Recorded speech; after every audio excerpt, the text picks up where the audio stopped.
Nhiều thành viên của hai đội đã không thể giữ được sự bình tĩnh. Trận đấu đang trở nên quá. Kalah telak 10-0 dari Bahrain, statistik timnas Indonesia masih kalah dari Thailand. Orang ternama ini malu dengan pemain naturalisasi timnas Indonesia. Sebelum lanjut, jangan lupa like, komen dan subscribe channel ini untuk mendapatkan berita timnas Indonesia lainnya. Timnas Indonesia mengalami kekalahan telak dari Bahrain. Tak tanggung-tanggung, skor 10-0 menjadi rekor kekalahan terbesar yang dialami timnas Indonesia. Kekalahan tersebut terjadi pada laga kualifikasi Piala Dunia yang terjadi pada tahun 2012 lalu. Ketika itu, timnas Indonesia diracik oleh Aji Santoso dengan hanya mengandalkan kekuatan para pemain muda. Alhasil, timnas Indonesia tidak tampil dengan kekuatan penuh karena adanya dualisme Liga Indonesia. Beberapa nama yang saat itu tampil seperti Gunawan Dwi Cahyo, Andi Muhammad Guntur, Slamet Nur Cahyo, M. Taufik, Randy Irwan, Abdul Rahman Sulaiman, Irfan Bahdim, Ferdinand Sinaga dan Diego Michels. Pada putaran ketiga grup C, kualifikasi Piala Dunia 2026 kali ini, timnas Indonesia kembali akan menghadapi timnas Bahrain, yang rencananya akan digelar pada 10 Oktober 2026 mendatang, di Bahrain National Stadium. Setelah berhasil menahan imbang Arab Saudi dan Australia, timnas Indonesia menjadi salah satu tim yang kini diperhitungkan calon lawan-lawannya. Terlebih skuad asuhan Shin Tae-yong ini, menunjukkan statistik permainan yang terus menanjak, dan bisa saja, skuad Garuda saat ini, yang akan berbalik membantai Bahrain di kandangnya. Melejitnya statistik timnas Indonesia, diakui pula oleh Presiden Federasi Sepak Bola Thailand, Madam Pang. Namun, ternyata di balik pengakuannya itu, perempuan awet muda bernama asli, Nual Phan Lamsam itu, juga sedikit menyindir timnas Indonesia, yang katanya tak pernah menang saat melawan timnas Thailand di Piala AFF. Di Piala AFF, baik Indonesia maupun negara lain sama-sama menakutkan. Timnas Indonesia tim yang bagus, dan terbukti mereka lolos ke babak ketiga kualifikasi Piala Dunia 2026 zona Asia, jika Madam Pang. Namun, di Piala AFF belakangan ini, Thailand belum pernah kalah dari Indonesia. Lanjutnya, sejauh ini memang, timnas Indonesia kerap dicap sebagai spesialis runner-up. Sepanjang sejarah main di Piala AFF, sudah 6 kali timnas Indonesia finish di posisi kedua. Dari 6 kali final Piala AFF, 4 kali final dilakoni dengan melawan timnas Thailand, dan timnas Indonesia selalu mengalami kekalahan. Adapun Piala AFF 2024, yang rencananya akan berlangsung Desember hingga Januari mendatang, membuka kembali peluang timnas Indonesia untuk melawan Thailand di babak final.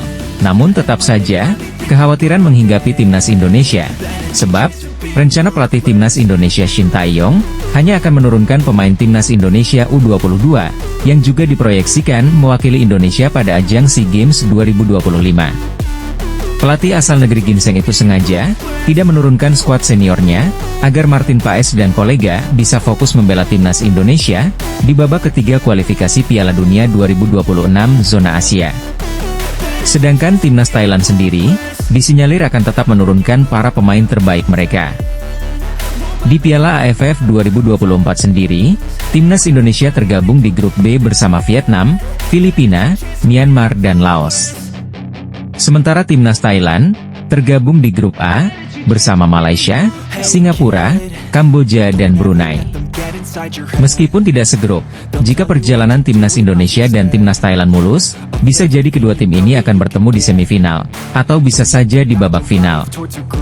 Pertanyaannya, jika memang harus bertemu timnas Thailand, sanggupkah Shin Tae-yong mengakhiri rekor tidak pernah menang atas Thailand di ajang Piala AFF, dengan mengandalkan para pemain mudanya?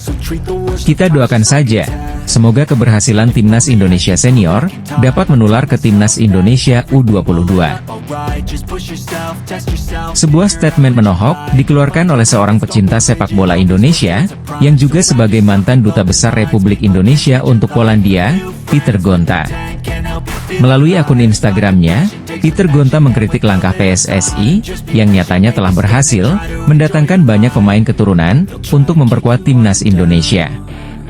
Dirinya bahkan mengaku malu, Karena timnas Indonesia saat ini, mayoritas diperkuat oleh para pemain berdarah campuran. Saya sungguh galau, saya akan posting status yang akan membuat followers saya marah. Tapi tidak apa saya ambil risiko ini, karena saya mau menjaga martabat bangsa saya, diungkapnya dalam sebuah unggahan di Instagram Peter Gonta.